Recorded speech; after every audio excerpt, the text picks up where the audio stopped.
Assalamualaikum warahmatullahi wabarakatuh. Halo teman-teman semuanya. Hari ini saya akan menjelaskan materi tentang kekayaan hayati Indonesia. Tahukah kalian bahwa Indonesia adalah salah satu negara yang paling kaya di dunia? Bukan hanya karena sumber daya alamnya, tapi juga karena keanekaragaman hayatinya. Dari ujung barat, dari Sabang hingga ujung timur di Merauke, kita memiliki berbagai jenis tumbuhan, hewan, dan ekosistem yang berbeda. Inilah yang membuat Indonesia dikenal sebagai negara dengan keanekaragaman hayati yang luar biasa. Nah, sebelum kita masuk ke pembahasan, mari kita pahami dulu tujuan pembelajarannya. Melalui materi ini, kita belajar untuk mampu menyebutkan 3 tingkatan keanekaragaman hayati beserta contohnya, mampu menganalisis faktor-faktor yang mempengaruhi keanekaragaman hayati di Indonesia, mengidentifikasi manfaat, ancaman, dan upaya pelestariannya. Dengan memahami materi ini, diharapkan kita semua bisa menghargai dan mencintai alam Indonesia. Sebelum kita masuk ke definisi, coba bayangkan sebentar, pernahkah kalian mengunjungi sawah, sungai, laut, atau mungkin hutan? Kalau iya, makhluk hidup apa saja yang pernah kalian lihat di sana? Mungkin ada padi, ikan, burung, pepohonan, serangga, atau bahkan hewan besar seperti kerbau. Nah, semua makhluk hidup yang ada di tempat-tempat itu termasuk dalam keanekaragaman hayati. Itu artinya setiap daerah memiliki bentuk kehidupan yang berbeda-beda dan semuanya saling berkaitan membentuk keseimbangan alam. Lalu, apa sebenarnya keanekaragaman hayati itu? Keanekaragaman hayati adalah macam-macam bentuk kehidupan yang mencakup semua makhluk hidup, baik tumbuhan, hewan, maupun mikroorganisme yang ada di suatu wilayah. Keanekaragaman ini mencakup 3 hal penting, yaitu spesies, genetik, dan ekosistem. Indonesia sendiri memiliki sekitar 1.700 pulau, dan di setiap pulau kondisi alamnya berbeda. Ada yang beriklim tropis, ada yang berhawa dingin di pegunungan, dan ada juga yang penuh hutan mangrove di daerah pesisir. Perbedaan lingkungan inilah yang membuat keanekaragaman hayati Indonesia begitu besar dan unik dibandingkan negara lain. Keanekaragaman hayati dibagi menjadi 3 tingkatan utama. Yang pertama, keanekaragaman genetik, yaitu perbedaan gen dalam satu jenis makhluk hidup. Misalnya, ayam kampung, ayam ras petelur, dan ayam broiler. Semuanya berasal dari satu spesies, tetapi memiliki ciri fisik dan sifat yang berbeda. Hal ini juga berlaku pada padi, yang memiliki varietas dengan bentuk dan rasa yang berbeda. Kedua, keanekaragaman jenis atau spesies. Ini berarti berbagai antar jenis makhluk hidup. Contohnya di hutan ada gajah, rusa, harimau, burung, dan berbagai jenis serangga. Ketiga, keanekaragaman ekosistem. Setiap makhluk hidup tinggal di lingkungan yang berbeda-beda, misalnya hutan, laut, sawah, dan sungai. Masing-masing ekosistem memiliki makhluk hidup yang khas dan saling berhubungan. Selanjutnya, kita bahas tentang faktor-faktor yang mempengaruhi keanekaragaman hayati di Indonesia. Kenapa sih Indonesia bisa memiliki begitu banyak jenis tumbuhan dan hewan yang berbeda? Ternyata ada beberapa hal penting yang membuat Indonesia kaya akan keanekaragaman hayati. Yang pertama adalah letak geografis. Indonesia terletak di antara 2 benua, yaitu Asia dan Australia, serta di antara 2 samudera besar, yaitu Hindia dan Pasifik. Letak ini membuat Indonesia menjadi wilayah pertemuan antara flora dan fauna dari Asia dan Australia. Akibatnya, banyak spesies yang bercampur dan beradaptasi, sehingga menghasilkan keanekaragaman jenis yang sangat tinggi. Faktor yang kedua yaitu iklim tropis. Indonesia memiliki curah hujan yang tinggi dan suhu yang hangat sepanjang tahun. Kondisi ini sangat ideal bagi makhluk hidup untuk berkembang biak dan tumbuh dengan baik. Bisa dibilang Indonesia tidak punya musim dingin yang ekstrim, jadi berbagai jenis tumbuhan dan hewan bisa hidup dengan nyaman di sini. Dan yang ketiga adalah ekosistem yang beragam. Indonesia memiliki banyak jenis ekosistem seperti hutan, laut, sungai, rawa, dan padang rumput. Setiap ekosistem ini memiliki karakteristik dan makhluk hidup yang berbeda-beda. Misalnya di hutan banyak hidup harimau, monyet, dan burung. Sementara di laut kita bisa menemukan ikan, karang, dan rumput laut. Keragaman ekosistem inilah yang membuat kehidupan di Indonesia begitu banyak dan unik. Jadi, 3 faktor inilah, letak geografis, iklim tropis, dan ekosistem yang beragam yang membuat Indonesia menjadi salah satu negara dengan keanekaragaman hayati tinggi di dunia. Indonesia juga memiliki berbagai keanekaragaman ekosistem. Yang pertama, hutan hujan tropis yang menjadi rumah bagi ribuan spesies tumbuhan dan hewan. Kedua, hutan mangrove tumbuh di tepi pantai dan berfungsi melindungi daratan dari abrasi ombak laut.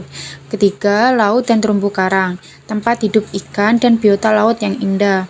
Keempat, pegunungan dan dataran tinggi, memiliki udara sejuk dan banyak ditumbuhi tanaman endemik. Setiap ekosistem ini sangat penting. Kalau salah satu saja rusak, maka keseimbangan alam bisa terganggu. Sekarang kita akan membahas tentang kekayaan tanaman yang dimiliki Indonesia. Indonesia disebut sebagai tanah yang subur karena iklim tropis dan tanahnya sangat cocok untuk ditanami berbagai jenis tumbuhan. Itulah sebabnya dari zaman dahulu sampai sekarang Indonesia dikenal sebagai negara penghasil rempah-rempah terbesar di dunia. Contoh tanaman rempah-rempah yang banyak tumbuh di Indonesia antara lain jahe, kunyit, temulawak, dan daun sirih. Tanaman-tanaman ini sering digunakan sebagai obat tradisional yang menyehatkan tubuh. Misalnya, jahe bisa digunakan untuk menghangatkan badan, kunyit bisa membantu mengobati luka, dan daun sirih sering digunakan untuk menjaga kebersihan tubuh. Selain itu, ada juga tanaman rempah yang menghasilkan komoditas ekspor tinggi seperti pala, cengkeh, lada, dan kayu manis. Rempah-rempah ini sudah terkenal sejak zaman dahulu kala. Bahkan pada zaman penjajah, bangsa asing datang ke Indonesia karena tertarik dengan kekayaan rempah ini. Mereka ingin menguasai perdagangan rempah karena nilainya sangat tinggi di pasaran dunia. Nah, dari sini kita belajar bahwa kekayaan tanaman Indonesia bukan hanya bermanfaat untuk masyarakat Indonesia, tapi juga memiliki nilai ekonomi yang tinggi di mata dunia. Sekarang kita lihat bersama-sama betapa luar biasanya keanekaragaman hayati yang dimiliki oleh bangsa kita, Indonesia. Keanekaragaman hayati berarti keberagaman makhluk hidup, baik tumbuhan maupun hewan, yang hidup di berbagai wilayah Indonesia. Karena Indonesia terdiri dari ribuan pulau dan memiliki berbagai jenis iklim serta kondisi alam, maka banyak jenis flora dan fauna yang berbeda-beda di setiap daerah. Yang pertama dari kelompok flora atau tumbuhan, ada Rafflesia arnoldi, bunga terbesar di dunia yang tumbuh di Pulau Sumatera.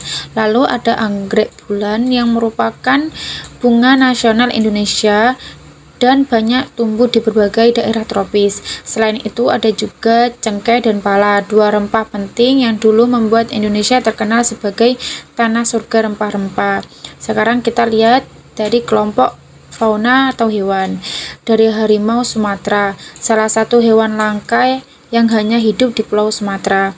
Kemudian burung cendrawasih dari Papua yang terkenal karena bulunya yang indah dan disebut juga burung surga. Ada juga orang utan dari Kalimantan dan Sumatera yang pintar dan hampir mirip dengan manusia. Dan tentu saja ada komodo, hewan purba yang hanya ada di Indonesia, tepatnya di Pulau Komodo, Nusa Tenggara Timur. Semua contoh ini menunjukkan bahwa Indonesia benar-benar kaya dan unik.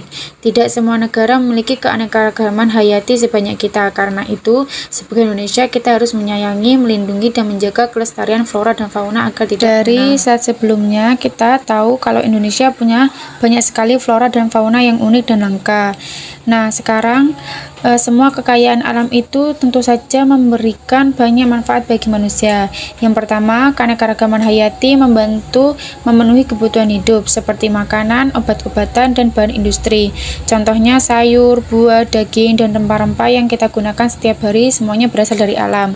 Yang kedua, menjaga keseimbangan ekosistem. Setiap makhluk hidup punya peran penting, misalnya lebah membantu penyerbukan bunga dan tumbuhan menghasilkan oksigen untuk manusia. Yang ketiga, menjadi sumber ilmu. Banyak penelitian dan penemuan baru yang berasal dari tumbuhan dan hewan di sekitar kita. Dan yang terakhir, peran dalam budaya. Banyak flora dan fauna dijadikan simbol daerah atau tradisi seperti bunga melati dan burung cendrawasih. Jadi, kita simpulkan bahwa keanekaragaman hayati sangat penting untuk kehidupan manusia dan harus selalu kita jaga. Setelah kita tahu begitu banyak manfaat dari keanekaragaman hayati, ternyata ada juga ancaman besar yang membuat kekayaan alam kita berkurang bahkan punah. Pertama, penebangan hutan liar atau illegal logging. Kegiatan ini membuat banyak pohon ditebang tanpa izin dan tanpa penanaman kembali. Akibatnya, habitat hewan hutan hilang dan tanah menjadi gundul. Kedua, kebakaran hutan dan lahan. Kebakaran sering terjadi karena ulah manusia, misalnya membuka lahan dengan cara dibakar. Selain merusak tumbuhan dan hewan, asap juga membahayakan bagi kesehatan. Ketiga, perburuan hewan langka. Beberapa hewan seperti harimau dan badak diburu untuk diambil kulit atau tanduknya, padahal hewan-hewan ini sudah hampir punah. Keempat, pencemaran air, tanah, dan udara. Limbah pabrik dan sampah yang dibuang sembarangan bisa mencemari lingkungan, sehingga banyak tumbuhan dan hewan sulit bertahan hidup. Dan terakhir, alih fungsi hutan menjadi kebun atau perumahan. Hutan yang seharusnya jadi tempat tinggal berbagai makhluk hidup berubah menjadi lahan pertanian atau bangunan. Kalau hal-hal ini terjadi, maka banyak spesies bisa punah dan keseimbangan alam akan terganggu. Karena itu, kita perlu ikut menjaga lingkungan agar keanekaragaman hayati tetap lestari. Selanjutnya yaitu upaya pelestarian alam. Pelestarian alam sangat penting agar flora dan fauna tetap lestari dan tidak punah.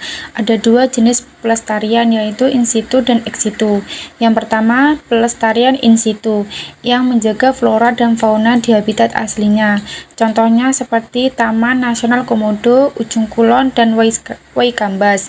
Di tempat-tempat ini, hewan dan tumbuhan dilindungi di lingkungan alami agar ekosistem tetap seimbang. Yang kedua, pelestarian ex situ yang menjaga flora dan fauna di luar habitat aslinya. Contohnya, Kebun Raya Bogor, kebun binatang, dan penangkaran penyu. Cara ini dilakukan agar hewan dan tumbuhan langka bisa tetap hidup meski habitat aslinya sudah rusak dan berkurang. Jadi, baik pelestarian in situ maupun ex situ sama-sama penting untuk menjaga kelestarian alam dan keanekaragaman hayati di Indonesia. Setelah kita mengetahui berbagai jenis cara pelestarian alam, sekarang kita lihat apa peran kita sebagai Indonesia dalam menjaga alam. Yang pertama, tidak membuang sampah sembarangan. Terkadang kita menganggap sampah kecil seperti bungkus permen tidak berpengaruh. Padahal jika semua orang melakukannya, lingkungan bisa menjadi kotor dan tercemar. Dengan membuang sampah pada tempatnya, kita sudah membantu menjaga kebersihan bumi. Selain itu, kita juga bisa menanam pohon di rumah atau di sekolah. Pohon sangat penting karena menghasilkan oksigen, menyerap karbon dioksida, dan membuat udara menjadi sejuk.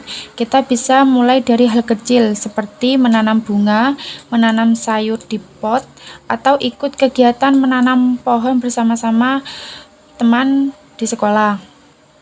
Kita juga bisa menghemat air dan listrik.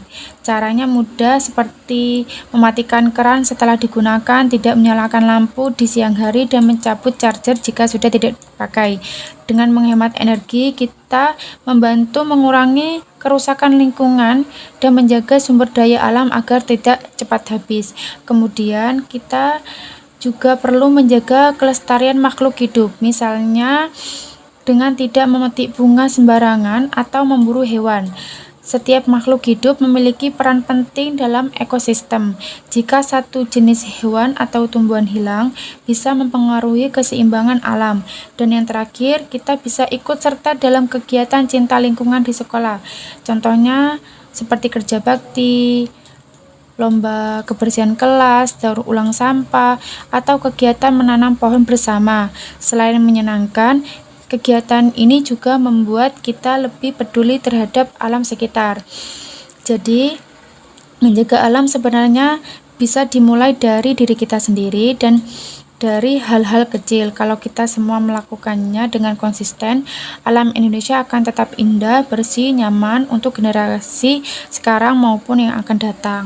Cukup sekian dari saya. Terima kasih atas perhatiannya. Semoga ilmu yang kita pelajari hari ini bermanfaat dan semoga kita semua semakin cinta dan menjaga alam Indonesia. Cukup sekian. Wassalamualaikum warahmatullahi wabarakatuh.